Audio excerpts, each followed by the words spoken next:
Hello everyone and welcome back to Gran Turismo 7 Custom Project Set 3. Today we already have the fourth build of the set, the Dodge Viper GTS-R.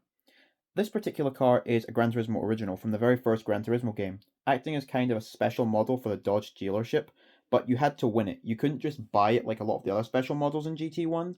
The GTS-R is largely regarded as one of the best cars from Gran Turismo 1. It's incredibly fast and it's very useful in GT1, where most events have very loose restrictions, if any at all, unlike the newer games where there were horsepower restrictions and later performance point restrictions. This car has a first for the series. It actually has a livery that I made myself, so I hope you all like it. I have tried to replicate both the blue livery that you're seeing here and the green livery from GT1 as closely as possible, but it can be difficult with the low resolution textures on those cars. And of course, some decals may be different since Polyphony didn't have the licenses to use a lot of recognizable decals back in the day, so they kind of made them look kind of like it, but just different enough to avoid copyright infringement. So that's largely why we got so many Polyphony Digital's original cars back in Gran Turismo 1, because some were clearly based on real cars and some were just completely random. So, with that out of the way, we can head to the tuning shop to fit our custom parts to this car. So, with this being an original car, the parts we have to fit are a little bit looser, so to speak, because technically the car doesn't exist in real life, so it doesn't technically have to conform to real values. So we have to just align what was in the original game with the parts we have now, because not every part that was available in Gran Turismo 1 is available here, so we have to just kind of do our best to get as close as possible. Having said that, I think I have done quite a good job replicating the car here. I've not fitted too many insane parts, but at the end of the day, it is a racing Viper, so it does have some cool over the top parts. So, in the sports section, you will need weight reduction stage 1. Sports hard tires are fitted by default, but we're not using them. In the club sports section, you will need weight reduction stage 2 and the ballast. In the semi-racing section, you want the racing crankshaft and the fully customizable computer, and the fully customizable LSD, and weight reduction stage 3. In the racing section, we want the supercharger high-end torque, the racing air filter, the racing silencer, the racing brake pads, the fully customizable suspension, the racing clutch and flywheel, the fully customizable racing transmission, and racing hard tires. Like with most builds, if you want to go for medium or soft, you can do that as well. I was going for the hard tires because better durability, but either the racing medium or soft would also be fine. In the extreme section, I have the carbon ceramic brake discs. Again, you could use these two if you wanted, the slotted or the drilled. I just go for the carbon ones because I prefer the look of them, but it doesn't really matter at the end of the day. And in the ultimate section, you want the carbon propeller shaft. Now, once we have all those parts fitted, we can head back to the garage and we can start our tuning on this car. But just before we get to that, I would like to note something quick here. The original car in Gran Turismo 1 has 680 horsepower, but my build has 684. This is as close as we could get, so it's a little bit off, but 4 horsepower isn't a huge difference. And we could bring it down a bit to make it slightly lower than 680. But where possible, I like to have a little bit of extra power rather than having a little bit less power than is originally listed. So with that out of the way, we can get into the tuning for this car. For our tyres, we have Racing Hards equipped. For the suspension, it is fully customizable with 105mm of body height at the front and rear. Our anti-roll is set to 4 front and rear. The compression on the dampers is set to 30 on the front and rear with 40 front and rear for expansion. The natural frequency is set to 2.0 on the front and 2.20 on the rear.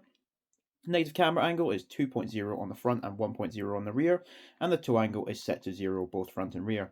Our differential is fully customizable with an initial torque value of 10, acceleration sensitivity of 35, and braking sensitivity of 15. Those are all on the rear, and we cannot adjust the front values because the car is rear-wheel drive.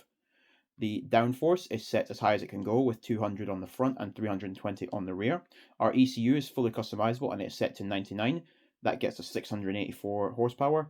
If you wanted to be slightly more accurate, you could go down one to get 677, which would be technically closer to 680, but like I said, I prefer to have a bit extra power than less power than the listed value, so I've gone for that. If you wanted to, you could definitely go down by one. Not much difference either way, to be honest. The ballast is set to 88 kilos and it is positioned at minus 20. That brings us up to 1249 kilos, which is the weight listed in the game. And at minus 20, that gives us a 50-50 weight distribution, so that makes the car more stable. Power restrictor is still set to 100. Our transmission is fully customizable racing and it is set to 350 kilometers. I believe this one is manually adjusted, so you will want to copy these values on screen here. Like usual, start with the highest gear, so 6th gear in this case, then work up to 5th, 4th, 3rd, 2nd, 1st. You'll get the values here.